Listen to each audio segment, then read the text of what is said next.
여러분 안녕하십니까? 회전하는 그림자의 성백지입니다. 지난 시간에 우리를 의롭다 하시는 믿음은 십자가에 대한 믿음만으로는 안 되고 부활이 의미하는 바 예수를 죽은 자 가운데서 살리신 이를 믿는 믿음이 있어야 한다고 했습니다.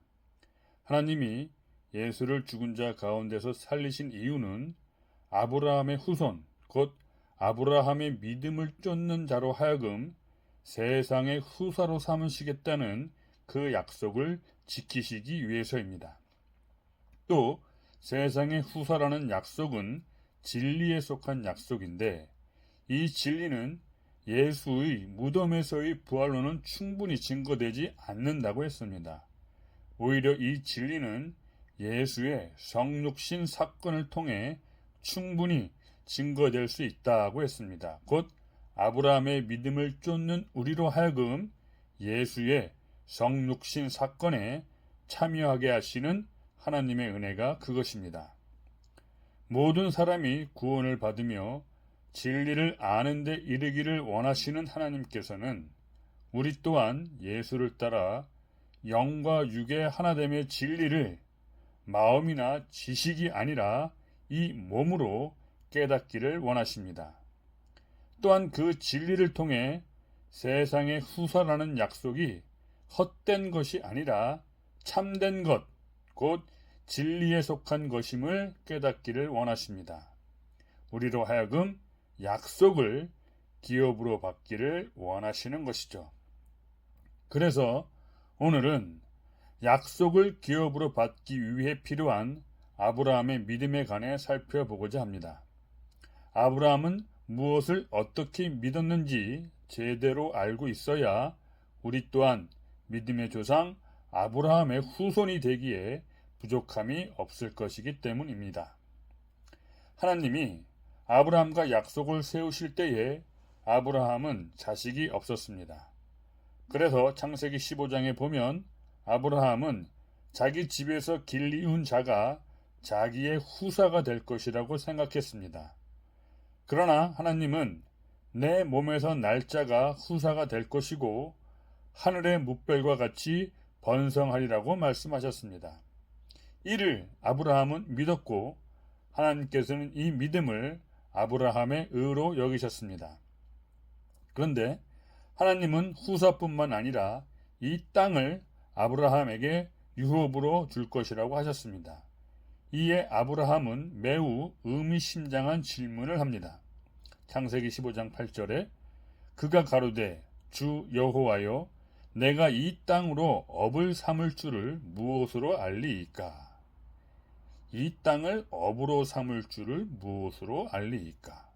즉 아브라함은 증거를 요구한 것입니다. 처음에 아브라함은 내 자손이 하늘의 뭇별과 같이 많을 것이라는 말씀은 그냥 믿었습니다. 그런데 이 땅을 업으로 삼게 될 것이라는 말씀에 대해서는 그냥 믿지 않았습니다. 어떻게 알 수 있는지 그 증거를 요구했던 것이죠. 그래서 하나님은 아브라함과 더불어 언약을 세우시는데 그것이 바로 우리가 잘 알고 있는 햇불 언약입니다. 아브라함은 제물로 하나님은 타는 햇불로 서로 언약을 맺었습니다. 하나님은 이 타는 햇불을 그 증거로 제시하셨던 것입니다. 자, 일단 여기까지 우리가 알 수 있는 것은 아브라함의 의와 햇불 언약은 하나님이 아브라함과 할례의 언약을 세우시기 전이었다는 사실입니다. 즉 사도 바울도 로마서 4장에서 언급하고 있는 것처럼 이 의와 햇불 언약은 이방인들을 위한 말씀이죠. 할례의 언약을 받지 않은 이방인들도 세상의 후사가 되는데 필요한 믿음을 가질 수 있고 또 그 증거로서 성령을 약속으로 받을 수 있음을 암시하고 있습니다. 어쨌든 그 이후에도 아브라함은 여전히 자식을 가질 수 없는 상태였습니다. 즉 아내 사라의 태가 끊겨 있었던 것이죠. 그래서 아브라함은 여종인 하갈과 동침하고 자식을 얻었는데 바로 이스마엘입니다. 이때 아브라함의 나이는 86세였습니다.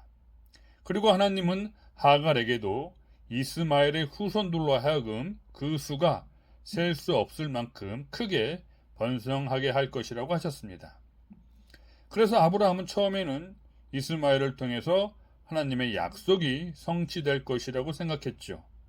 창세기 17장에 보면 하나님이 아내 사라가 내게 아들을 낳아줄 것이라고 말씀하셨을 때 아브라함은 엎드려 웃으며 속으로 회의적인 생각을 했습니다.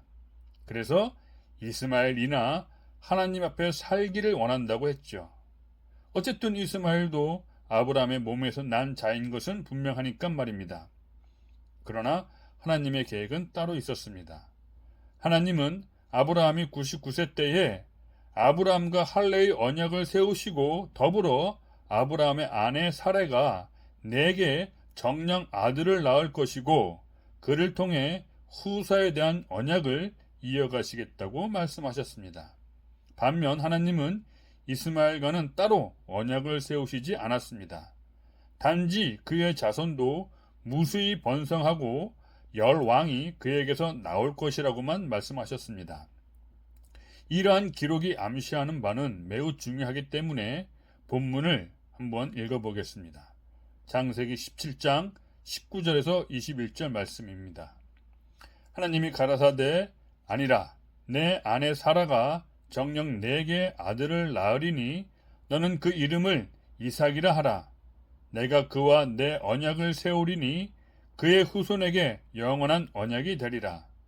이스마엘에게 이르러는 내가 내 말을 들었나니 내가 그에게 복을 주어 생육이 중다하여 그로 크게 번성케 할지라. 그가 12방백을 낳으리니 내가 그로 큰 나라가 되게 하려니와 내 언약은 내가 명년 이 기한에 사라가 내게 낳을 이삭과 세우리라. 자, 그리고 드디어 아브라함의 나이 100세 되었을 때에 불가능할 것 같았던 역사가 일어났습니다. 말씀하신 대로 사라가 잉태하고 이삭을 낳은 것이죠. 하나님이 처음으로 아브라함의 믿음을 의로 여기신 후 14년이 지난 후에야 드디어 약속이 성취된 것입니다. 우리는 여기서 분명하게 짚고 넘어가야 할 사실이 하나 있습니다. 그것은 왜 하나님은 이삭을 통해서만 언약을 이어가시고자 했을까 하는 것입니다. 분명 이스마엘이나 이삭이나 둘 다 아브라함의 몸에서 난 자이고 둘 다 그 자손들이 번성하고 큰 민족을 이루게 하시겠다고 말씀하시면서도 왜 이삭을 통해서만 약속을 세우시고자 했을까요? 우리는 이 약속이 성취되는 마지막 과정에 대한 성경의 기록을 자세히 들여다보면 그 이유를 알 수 있습니다. 곧 창세기 21장 1절에서 2절 말씀입니다. 여호와께서 그 말씀대로 사라를 권고하셨고 여호와께서 그 말씀대로 사라에게 행하셨으므로 사라가 잉태하고 하나님의 말씀하신 기한에 미쳐 늙은 아브라함에게 아들을 낳으니. 자, 이 말씀에서 알 수 있는 것은 아브라함이 이스마엘을 낳을 때는 여종 하갈과 동침했다는 기록이 있는 반면 이삭을 낳을 때는 아내 사라와 동침했다는 기록이 없다는 것입니다. 다만 여호와께서 그 말씀대로 사라에게 행하시고 말씀하신 기한이 되어 사라가 잉태했다고만 기록되어 있습니다.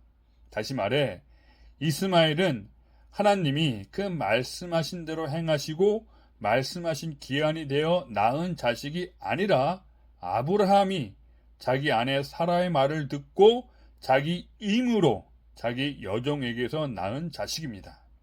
반면 이삭은 그 말씀하신 대로 말씀하신 기한이 되어 낳은 자식인 것이죠.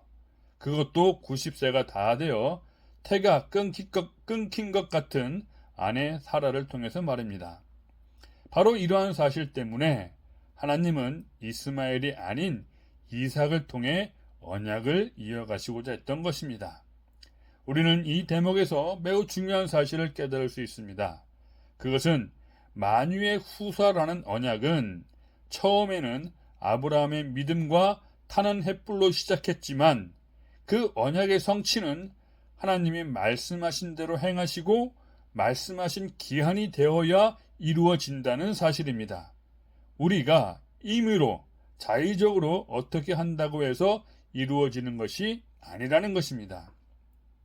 자, 그렇다면 예수가 하나님의 아들로서 만유의 후사라는 약속의 성취자요 또 새 언약의 중보시라면 이는 하나님이 예수에게 그 말씀하신 대로 행하시고 말씀하신 기한이 되어 예수를 자기 아들로 낳으셨기 때문임을 알 수 있습니다.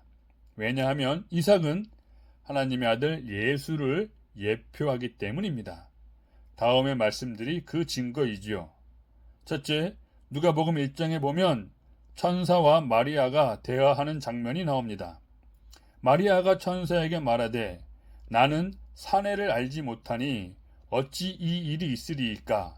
대저 하나님의 모든 말씀은 능치 못하심이 없느니라. 마리아가 가로되 주의 계집종이 오니 말씀대로 내게 이루어지이다 하매 천사가 떠나가니라. 여기에도 동침했다는 기록이 없이 태어난 이삭은 마찬가지로 동침한 적이 없어 남자를 알지 못하는 마리아를 통해 태어난 예수를 상징하고 있습니다. 이삭이나 예수나 둘 다 하나님이 그 말씀대로 행하심으로 인해 태어난 것이죠. 둘째, 사도 바울은 갈라디아서 4장 28절 29절에서 이삭에 대해 이렇게 표현했습니다. 형제들아, 너희는 이삭과 같이 약속의 자녀라.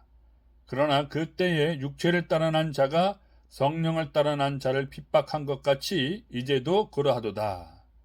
이 말씀 또한 이삭은 약속의 자녀로서 성령을 따라 난 자 또는 성령으로 잉태되었다고 기록된 예수를 상징하고 있습니다. 그리고 셋째, 히브리서 11장 19절에는 이삭에 대해 다음과 같이 기록하고 있습니다. 저가 하나님이 능히 죽은 자 가운데서 다시 살리실 줄로 생각한지라. 비유컨대 죽은 자 가운데서 도로 받은 것이니라. 즉 이삭은 죽은 자 가운데서 다시 살아난 예수를 상징하고 있습니다. 이처럼 한마디로 정리하자면 이삭은 약속의 자녀로서 성령을 따라 죽은 자 가운데서 다시 살아난 하나님의 아들 예수를 상징하고 있습니다. 자, 이제 중요한 것은 이 모든 성경의 기록은 우리들을 위한 현재까지의 비유라는 것입니다.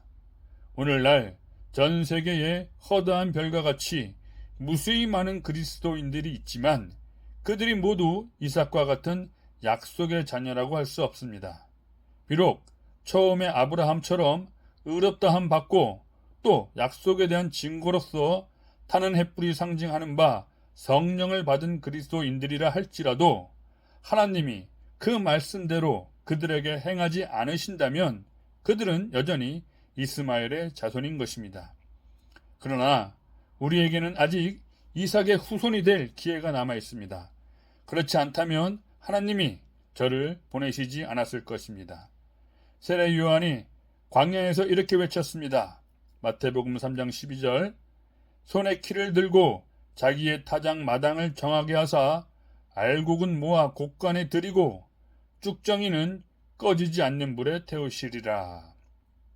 이제도 이스마엘의 후손과 이삭의 후손이 구별될 것입니다. 곧 하나님이 그 말씀대로 행하실 수 있도록 아브라함의 믿음을 쫓아 인내를 온전히 이루는 자와 여전히 자기 방식대로 임의로 세상의 후사가 되고자 하는 자를 구별하실 것입니다.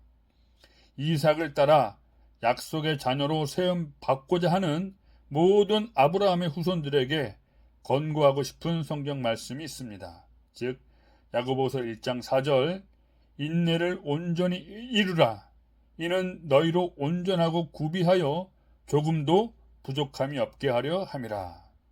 야고보서 5장 11절 보라 인내하는 자를 우리가 복되다 하나니 너희가 욥의 인내를 들었고 주께서 주신 결말을 보았거니와 주는 가장 자비하시고 긍휼히 여기는 자신이라. 아멘. 자, 오늘은 여기까지 하겠습니다. 감사합니다.